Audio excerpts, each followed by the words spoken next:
안녕하세요. 오늘은 뉴욕 연방준비은행이 발표한 9월 소비자 기대 인플레이션과 노동 인식 변화를 중심으로 미국 경제와 연준 정책에 미칠 영향에 대해서 분석해 보겠습니다. 이번 조사에서는 1년 인플레이션 기대치가 전월 3.1%에서 3.2%로 상승했습니다. 최근 단기 추세가 점진적으로 상승하는 흐름을 보이고 있고요. 좀 이따 말씀드리겠지만 3년과 5년은 변화 없습니다. 그리고 구직 자신감이 사상 최저치를 기록하면서 눈에 띄는 변화들이 있는데 한번 살펴보겠습니다. 뉴욕 여는 인플레이션 기대치 사이트 메인 사진인데, 이렇게 인플레이션이 상승하면 소비자 물가, 생활 물가에 직접적 영향을 미친다는 걸 보여주고 있습니다. 애기들에게 먹일 간식과 음식이 줄어들겠죠. 한번 살펴보겠습니다. 렛츠고! 일단 인플레이션 기대치가 3.2%로 상승했고요. 하지만 3년 기대 인플레이션은 3%, 그리고 5년 기대 인플레이션은 2.9%로 변화가 없었습니다. 단기 인플레이션 기대치 우려는 커졌지만 중기, 장기 인플레이션 기대치는 안정적인 흐름을 유지 중이고요. 하지만 장기 인플레이션이 이렇게 유지하고 있어도 연준의 인플레이션 목표치 2%에 비하면 여전히 높은 수준이고 단기 추세가 올라가고 있으니까 좋지 않은 거죠.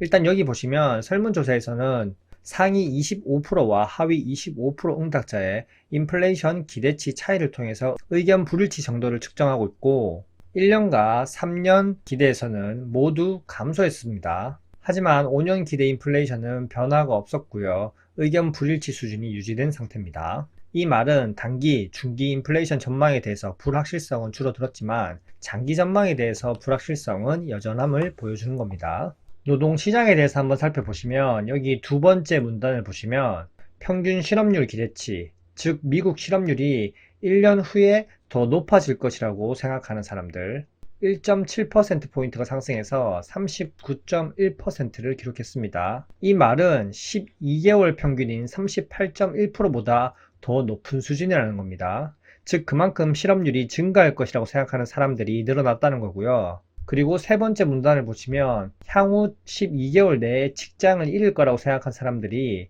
0.1%포인트 상승해서 14.5%를 기록했습니다. 이 수치는 12개월 평균인 14%를 상회하는 수치고요. 그리고 향후 12개월 내에 직장을 자발적으로 떠날 것이라고 생각하는 사람들이 0.1%포인트가 줄어들어서 18.9%고요. 12개월 후행 평균인 19%보다 낮은 수준을 유지했습니다. 여기까지 말을 해석해보면 지금 자발적으로 직장을 떠나면 다시 직장을 구하기 힘들다. 그러니 회사가 날 해고하기 전까지는 자발적으로 직장을 떠나지 않겠다. 이런 뜻입니다.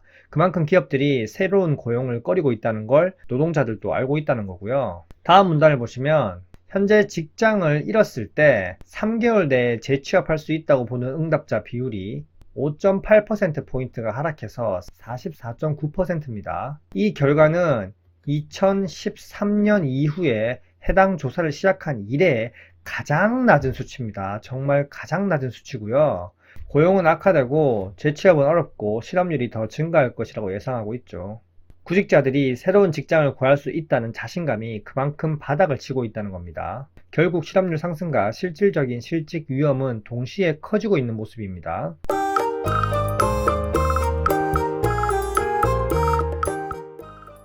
결국 단기 인플레이션 우려가 커지면서 노동시장 불안도 체감적으로 증가하는 가운데 중기, 장기 인플레이션 기대치는 안정적이고 의견 불일치가 완화되었지만 노동시장에 대한 불안감은 계속되는 구조적 문제를 반영할 수밖에 없습니다. 그리고 실제 노동자들의 구직 자신감이 역대 최저이고 실업 우려 증가하는 실질 심리가 나빠지고 있다는 게 안 좋은 신호입니다. 시장은 금리 인하에 대해서 계속 얘기하고 있고 파월의 고심은 깊어지고 있습니다. 일단 연준의 인플레이션 초기 목표치는 2%였습니다. 이렇게 1년 기대 인플레이션이 3.2%로 상승 추세로 다시 돌아선 가운데 금리 인하를 결정하기에는 부담이 될 수밖에 없고요. 이렇게 단기 인플레이션 기대 상승은 연준의 물가 안정 의지에 추가 압박이 될 수 있고요. 지금 기대치가 3% 내외라면 사실상 긴축 기조가 계속되어야 하는데 정치적으로도 9월 금리 인하 가능성은 기정사실하고요. 이번 조사에서 중장기 기대가 그나마 안정적이라는 점이 한 줄기 희망이긴 한데 노동시장 체감은 약화되고 있고 연준 의장 파월이 금리 인하에 신중할 수밖에 없는 복합적 상황이 형성되고 있습니다. 최근 발표된 미시간대 소비자 심리지수가 다시 55.4로 계속적으로 하락하고 있습니다. 소비자들의 전반적인 심리가 회복세를 보이는 듯 하더니 다시 계속 꺾이고 있고요. 이런 상황에서 인플레이션 기대는 여전히 높은 편이고 소비는 개선되어도 물가 우려는 사라지지 않고 있습니다. 즉 소비 의향이나 경제 전반에 대한 기대가 다시 하락하고 있다는 거고요. 또한 경제 상황이 나아질 것 같지도 않고 물가에 대한 불안도 여전히 크게 존재한다는 겁니다. 이런 구조에서는 소비가 개선되어도 기업들이 가격 인상을 할 텐데 이런 상황에서 소비 심리까지 계속 하락하고 있는 건 결국 구조적 침체에 빠질 수밖에 없는 신호입니다. 누가 물건이 계속 비싸지는데 소비를 늘리겠습니까? 앞으로 관세로 인해서 가격 전가가 본격화된다면 추세적 하락이 더 심해질 수 있습니다. 이미 시작되었을 수도 있고요. 오늘은 미국 소비자 기대 인플레이션과 실업 그리고 소비자 심리 지수에 대해서 분석해 봤습니다.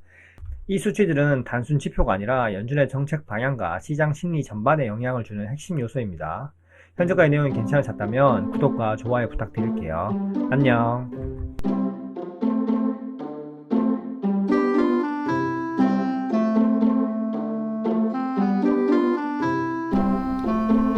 와이